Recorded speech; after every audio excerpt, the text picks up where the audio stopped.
Hello everyone, मी रुपाली आणि तुमचं माझ्या चॅनलमध्ये स्वागत आहे. जसं मी लास्ट व्हिडिओमध्ये बोलली होती की आपल्याला एक पारिजातक सेटची ऑर्डर होती. सो त्याचाच हा फायनल लुक आहे आणि हा लुक तुम्हाला कसा वाटला मला नक्की कमेंटमध्ये सांगा.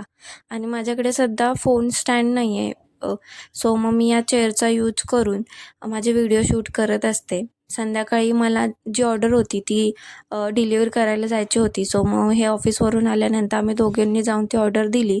घरी आल्यानंतर आईंनी स्वयंपाक करून ठेवला होता. मला फक्त चपात्या करायच्या होत्या. सो मग मी घरी आल्यानंतर चपात्या करून घेतल्या आणि नंतर मी जास्त काही शूट केलं नाही. रात्री 12 वाजता मग माझ्या आहोंचा बर्थडे होता, त्यामुळे मग आम्ही छान असा केक कट केला आणि ते बाबूला केक खायची किती घाई होती, पण कट केल्यानंतर त्याला खायची अजिबात इच्छा नव्हती. तो का रुसून बसला होता तेच आम्हाला समजलं नाही. सो मग आम्ही छान त्यांना विश केलं, ब्लेसिंग्स दिले छान छान आणि अशा प्रकारे आम्ही छोटंसं सेलिब्रेशन केलं. सो चला भेटूया नेक्स्ट व्लॉगमध्ये. तोपर्यंत